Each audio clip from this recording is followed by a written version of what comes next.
నేను ఇక్కడున్నానురా. నానమ్మా నానమ్మ నానమ్మ నానమ్మ నానమ్మ నానమ్మ నానమ్మ ముందు కిందకి దించురా, ముందు కిందకి దించు. ఏమైందిరా? చాలా సంతోషంగా ఉన్నట్టున్నా. ప్రియ దగ్గర నుంచి ఫోన్ వచ్చింది. ప్రియ దగ్గర నుంచి. నువ్వు అన్నావు కదా తను నన్ను మర్చిపోతుంది అని. కానీ లేదు, అనుక్షణం తనకి నేనే గుర్తొస్తున్నానట. ఎప్పుడు నన్నే తలుచుకుంటోందట. ఎటు చూసినా నా మొహమే కనిపిస్తోందట. నేనెప్పుడూ నీకు చెప్పలేదు కానీ ఇక్కడ నా పరిస్థితి కూడా అంతే. ప్రియ వెళ్ళినప్పటి నుంచి నాకు ఏమీ నచ్చట్లేదు. కానీ ఇవాళ తన దగ్గర నుంచి ఫోన్ వచ్చిన తర్వాత నాకన్నీ నచ్చుతున్నాయి. నానమ్మ, ప్రియ నన్ను సింగపూర్ రమ్మంటోంది. వచ్చి వాళ్ళ అమ్మని కలవమంటోంది. వాళ్ళ అమ్మనా? అవును. ఒకవేళ నేను వెళ్ళలేదంటే ప్రియ వాళ్ళ అమ్మగారు తనని ఇంకెవరికైనా ఇచ్చి పెళ్లి చేయాలని నిర్ణయించుకుంటే నేను అలా జరగనివ్వనని చెప్పాను. నేను వస్తా అన్నాను. నీ చెప్పింది కరెక్టే కదా? నేను వెళ్ళనా?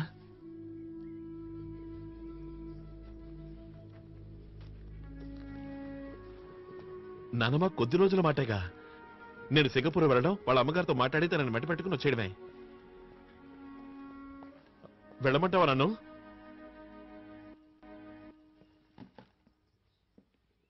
నువ్వు సమాధానం చెప్పవేంటి?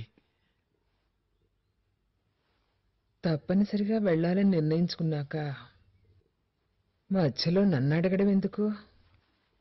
వెళ్ళు, నాదే ఉంది. ననమ్మ, నీకు సంతోషంగా లేదా? ప్రియంటే నీకు ఇష్టం లేదా?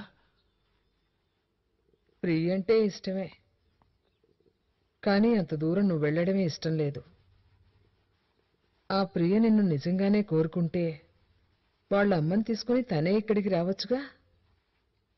నువ్వు అక్కడికి వెళ్ళడానికి వీల్లేదు. అదే ఎందుకు వెళ్ళకూడదు అంటున్నా.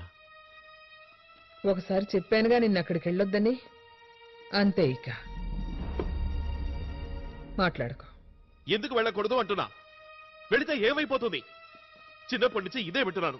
అక్కడికి వెళ్ళకూడదు, ఇక్కడికి వెళ్ళకూడదు, అది చేయకూడదు, ఇది చేయకూడదు, స్నేహితులతో పాటు టౌన్కి వెళ్ళకూడదు. టౌన్ వరకు ఎందుకు? కనీసం నదికి ఆ ఒడ్డు వైపు కూడా నువ్వు వెళ్ళివ్వలేదు. ఎందుకు? ఇప్పుడు నువ్వు అడిగే ఈ ప్రశ్నలకి నేను సమాధానం చెప్పాల్సినంత పెద్దవాడివైపోయావా? ఇవాళ నువ్వు సమాధానం చెప్పాల్సిందే. ఎందుకు నాకు హద్దులు గీస్తున్నావు? ఎందుకు నేను ఎక్కడికి వెళ్ళకూడదు? ఎందుకంటే నేను నిన్ను దూరం చేసుకోలేను. అంటే ఏమిటి నీ ఉద్దేశం? జీవితంతో ఇక్కడే ఉంటూ నీ కాళ్ళ దగ్గరే పడుండి నీ మొహం చూస్తూ కూర్చోవాలా? కొండలు, గుట్టలు, వాగులు, చెట్లు, చేమలు వీటితోనే కాలక్షేపం చేస్తూ జీవితం గడిపేయాలనా?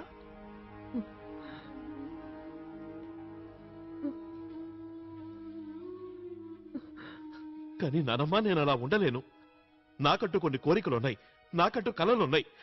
ఎంతో సాధించాలి, పైకి ఎదగాలి, గుర్తింపు తెచ్చుకోవాలి.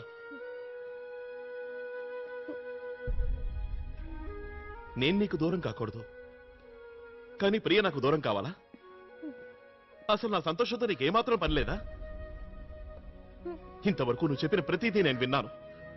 నా కోసం ఒక్క మాట నువ్వు వినలేవా? స్వార్థం అంటే ఏమిటో ఈ రోజు నిన్ను చూసి తెలుసుకున్నాను. నీ గురించి ఎంతో గొప్పగా ఊహించుకున్నాను, ఎంతో గొప్పగా. నా ఊహలన్నింటినీ బుక్కిబాల్ చేశావు. అదే ఈ రోజు మా అమ్మ నాన్న బతికుంటుంటే తప్పకుండా నా మనసును అర్థం చేసుకునేవారు, నన్ను వెళ్ళనిచ్చేవారు, అడ్డగిచ్చేవారు కాదు.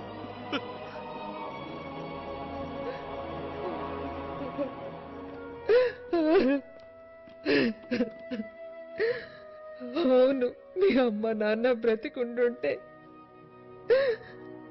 ఉండుంటే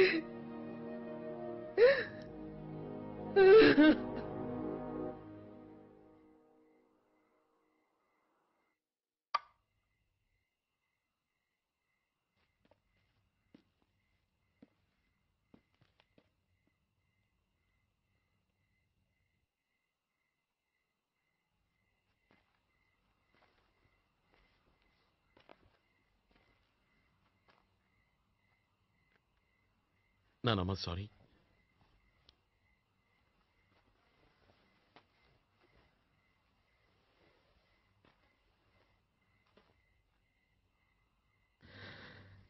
ఆ నక్షత్రాన్ని చూసావా కృష్ణ? ఆకాశంలో మిలమిల మెరిసే అంతులేని ఆ నక్షత్రాలకి నీకు, నాకు, మీ నాన్నకు, తాతయ్యకు ఓ గాఢమైన విడదీయలేని సంబంధం ఉంది.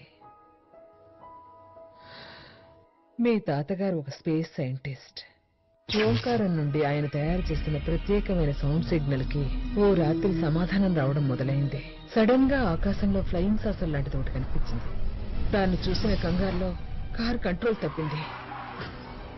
నేను బయటపడ్డాను. కానీ మీ తాతయ్య అప్పుడు రోహిత్ నా కడుపులో ఉన్నాడు. యాక్సిడెంట్లో వాడి తలకి దెబ్బ తగిలింది. అందువల్ల వాడు అబ్నార్మల్గా పుట్టాడు. పెద్దవాడైన తర్వాత కూడా వాడి బుద్ధి చిన్నపిల్లాడిలాగే ఉండేది. ఒకరోజు రాత్రి మా ఇంటి పక్కనున్న ఖాళీ స్థలంలో పెద్ద స్పేస్ షిప్ వచ్చి దిగింది. దాంట్లోంచి కొంతమంది ఏలియన్స్ బయటకొచ్చారు. అందులో ఒక్కడు మాత్రం తిరిగి వెళ్ళలేకపోయాడు. ఆ తర్వాత జాదూ అనే ఆ ఏలియను, రోహిత్తు స్నేహితులయ్యారు. ఆ జాదూకి అపూర్వమైన దివ్యశక్తులుండేవి. అతను ఆ శక్తులన్నిటినీ రోహిత్కిచ్చాడు. రోహిత్ పూర్తిగా మారిపోయాడు. ఒకరోజు జాదూ వెళ్ళిపోయాడు. కానీ రోహిత్కి అతనిచ్చిన శక్తుల్ని తిరిగి తీసుకోలేదు. ఆ తర్వాత అంతా శాశ్వతంగా మారిపోయింది. మామూలు మనుషులు చేయలేని పనుల్ని ఆ శక్తి వల్ల నా కొడుకు రోహిత్ సులభంగా చేసేవాడు. ఆ రోజుల్లోనే మీ అమ్మకి నాన్నకి పెళ్ళయింది. అతి తక్కువ కాలంలో రోహిత్ గురించి ప్రపంచమంతటా తెలియడం మొదలైంది. ప్రపంచంలోనే అతిపెద్దదైన ఐటీ కంపెనీ తాలూకు చైర్మన్ రోహిత్ని విదేశాలకు పిలిపించారు.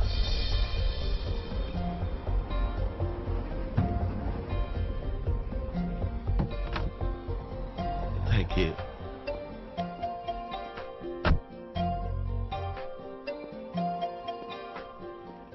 Welcome to Technotronics. Come with me, sir.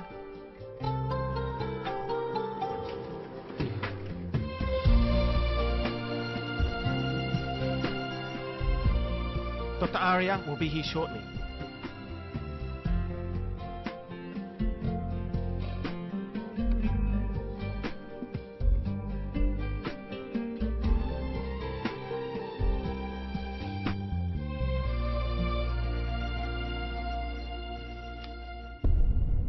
Mr. Rohit,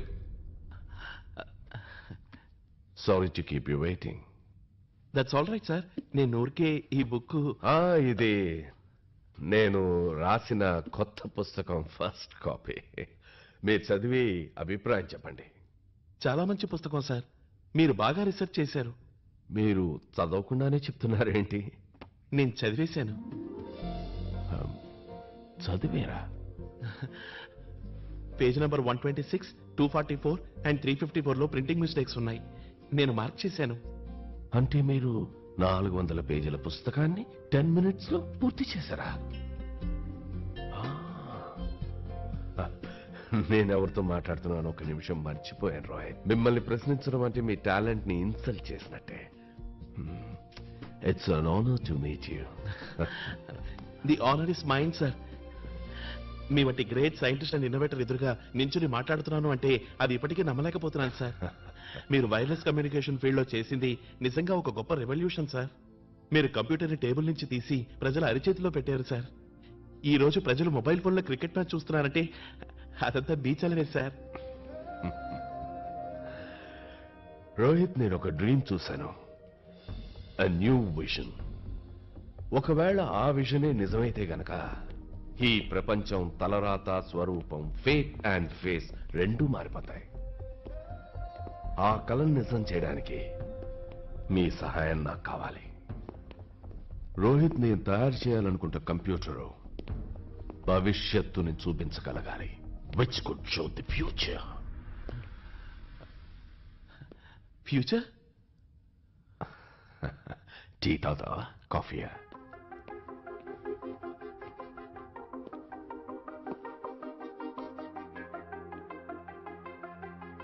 నాకు మీ డ్రీమ్, మీ విషయం అర్థమవుతోంది సార్. మీరు ఆస్ట్రానమీ, ఆస్ట్రాలజీ అండ్ టెక్నాలజీల కాంబినేషన్తో భవిష్యత్తుని చూడగలిగే కంప్యూటర్ని తయారు చేయాలనుకుంటున్నారు. ఎగ్జాక్ట్లీ, అందుకే నిన్ను ఇక్కడికి పిలిపించాను. నా దగ్గర పనిచేస్తున్న వాళ్ళందరూ ట్రైన్డ్, నీలాగా గిఫ్టెడ్ కాదు.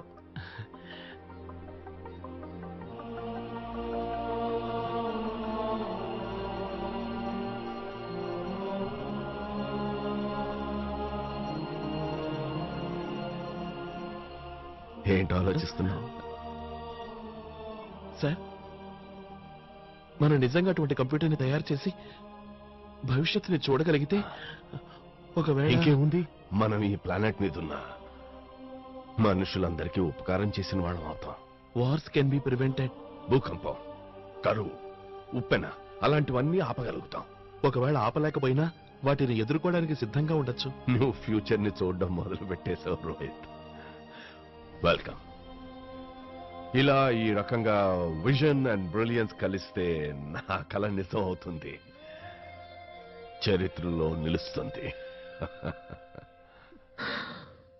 పూర్తిగా 2 సంవత్సరాలు గడిచింది.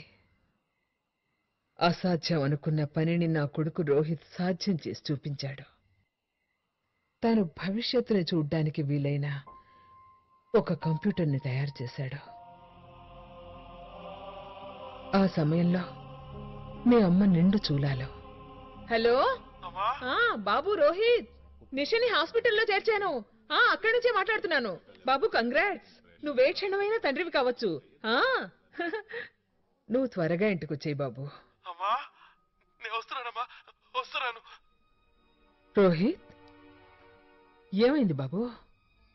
అదోలా మాట్లాడుతున్నావే? నా శక్తుల్ని దుర్వినియోగం చేశారమ్మా. ఈ లోకం చాలా చెడ్డదమ్మా. నువ్వే దిగులు పడకమ్మా. నేను వస్తున్నాను, నేను త్వరగా వచ్చేస్తాను. కానీ నా రోహిత్ రాలేకపోయాడు. నువ్వు పుట్టిన కొద్దిసేపటి తర్వాత మాకు కబురొచ్చింది. ల్యాబ్లో జరిగిన అగ్ని ప్రమాదంలో నా రోహిత్ని కాపాడలేకపోయామని వాళ్ళు చెప్పారు. మీ అమ్మాయి దుఃఖాన్ని బొత్తిగా తట్టుకోలేక కొద్ది రోజుల్లోనే తను వెళ్ళిపోయింది. నీకు 5 ఏళ్ల వయసు వచ్చేసరికి నాకు అర్థమైంది, మీ నాన్న రోహిత్కున్న అద్భుత శక్తులన్నీ నీకు కూడా ఉన్నాయని. నేను చాలా భయపడ్డాను. నీ గురించి ఈ లోకానికి తెలియడం ఏమాత్రం నాకు ఇష్టం లేదు. అందుకే నిన్ను తీసుకుని ఇంత దూరం వచ్చేసాను. ఇక్కడ మనల్ని ఎవ్వరికీ తెలీదు.